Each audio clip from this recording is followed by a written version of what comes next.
How many coffins are there in Westminster Abbey? There is a famous cathedral in the heart of London, England, that has attracted attention since its construction, Westminster Abbey. This cathedral is not only renowned for its association with the British royal family, but also because it serves as a national cemetery. Many cathedrals house the coffins of famous individuals, but the phenomenon of treading on graves with every few steps, as seen in Westminster Abbey, is extremely rare worldwide. No one knows exactly when the Abbey became a fashionable burial site. Many celebrities consider it an honor to be interred there after death. However, only individuals with a positive public image are allowed to reside in the Abbey, whereas rebellious heretics are denied this privilege.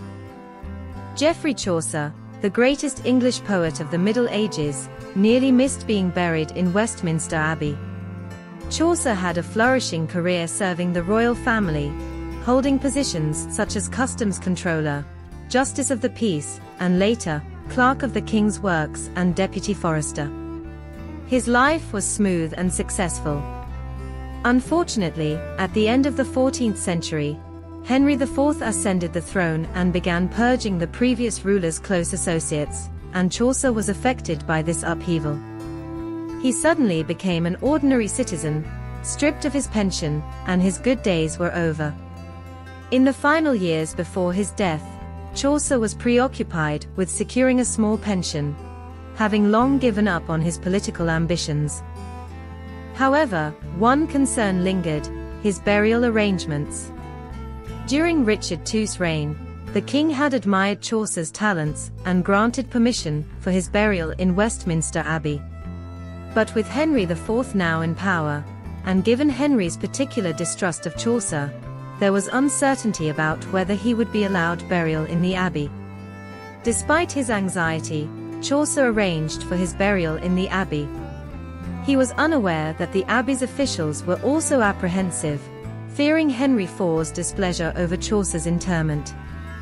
A few years later, when Chaucer passed away, the Abbey officials, after much deliberation, decided to accept Chaucer's coffin, albeit under the guise of honoring him as a court official rather than a writer. They placed him in a very secluded corner to avoid drawing Henry IV's attention. Thus, Chaucer became the first writer to be buried in Westminster Abbey.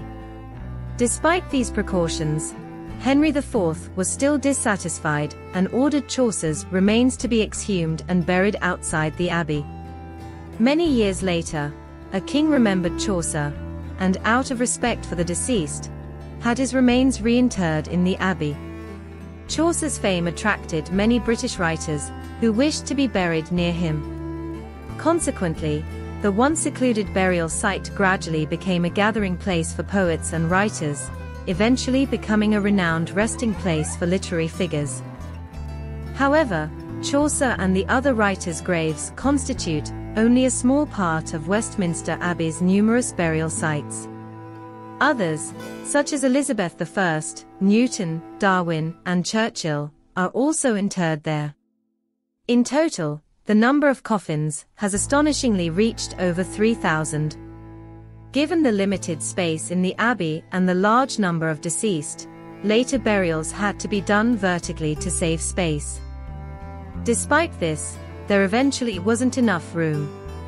The Abbey had no choice but to relocate some of the illustrious graves to St. Paul's Cathedral.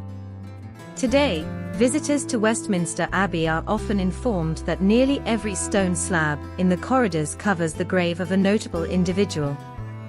However, the British do not mind this and instead